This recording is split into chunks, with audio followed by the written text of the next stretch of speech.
আসসালামু আলাইকুম, কেমন আছেন? আশা করি আল্লাহর রহমতে আপনারা সবাই ভালো আছেন। আমিও ভালো আছি আলহামদুলিল্লাহ।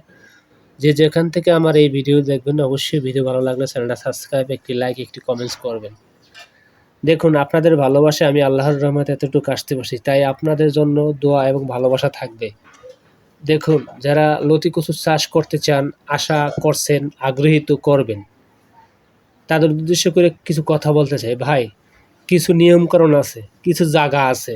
এই বিষয় নিয়ে যদি আপনারা জানতে পারেন, ঠিক আছে, তাহলে আপনারা চাষ করতে পারবেন। আর নাহলে কিন্তু আপনি চাষ করতে পারবেন না কখনোই।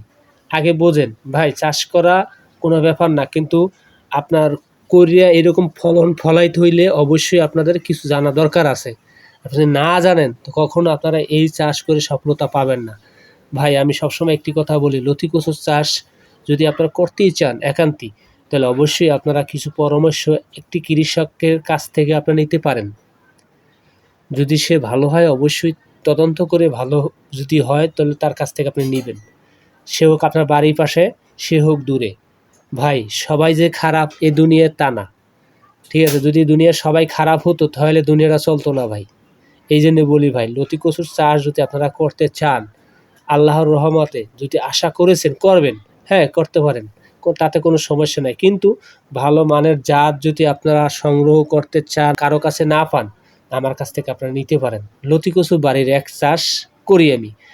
আরও জাত আছে, যেরকম একটা জাতের স্বর্ণ আর একটা জাত আমি ফ্রি দিই, যেরকম যশোরের লতিরাজ বলে, ওই জাতটা কিন্তু আমি একেবারে ফ্রি দিই, ঠিক আছে? একেবারে ফ্রি দিই লতি কচু বাড়ির একের সাথে, ঠিক আছে? এটা কিন্তু অনলাইনে আপনার অন্যান্য কৃষক কিন্তু আপনার চারা কি তারা কিন্তু বিক্রি করে টাকা দিয়ে, আর আমি এগুলো ফ্রি দিচ্ছি। ভাই, লতি কচু বাড়ির এক সবাই চাষ করে সফলতা পায় না আর পাবেও না, কারণ তারা বোঝনেও ভুল করে, দেখানোও ভুল করে। যেরকম কিছু নিয়ম আছে, এই নিয়ম অনুযায়ী যদি আপনারা যদি চাষ করেন তাহলে সফলতা পাবেন। আর কিছু নিয়ম যদি অমান্য করেন কখনো আপনি এই জাত চাষ করে সফলতা পাবেন না ভাই। এগুলো মাথায় রাখতে হবে। ভাই, কিছু সার নিয়ে বিষয় আছে। আমরা যেরকম বলি 1 বিঘা 33 শতকে বিঘা, 1 বিঘা খেতে আপনার সর্বোচ্চ খরচা হবে 30,000 টাকা, সর্বোচ্চ হাই। আর নিচে হবে আর উপরে 30,000 টাকা। তাহলে আপনার বছরে 1 বিঘা খেতে আয় কত? ধরেন অনেকে চাপা মারে, যেরকম 3 লাখ 2.5 লাখ আয়, বা 2.5 লাখ না, আপনার সর্বোচ্চ একবার সব দিয়ে টিয়ে চারা যদি বিক্রি করেন, যেহেতু আপনার ফসল ভালো হলে অবশ্যই পাশের এক কৃষকে চারা নিতে চাইবে আপনার কাছ থেকে, আপনি বিক্রি করতে পারবেন।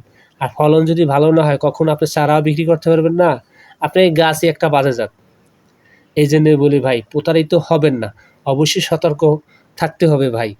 ভাই, আপনার চোখ দিয়েছে আল্লাহ তাআলা, আপনার কান দিয়েছে, বিবেক দিয়েছে, বিবেচনা দিয়েছে, আপনি অবশ্যই বিবেক বিবেচনা যদি কাজে খাড়াই আপনি ভালো জাত সংগ্রহ করতে পারেন তাহলে অবশ্যই সফলতা পাবেন, ঠিক আছে? আপনার 1 বিঘা খেতে সর্বোচ্চ 2 লাখ টাকা পাবেন বছরে।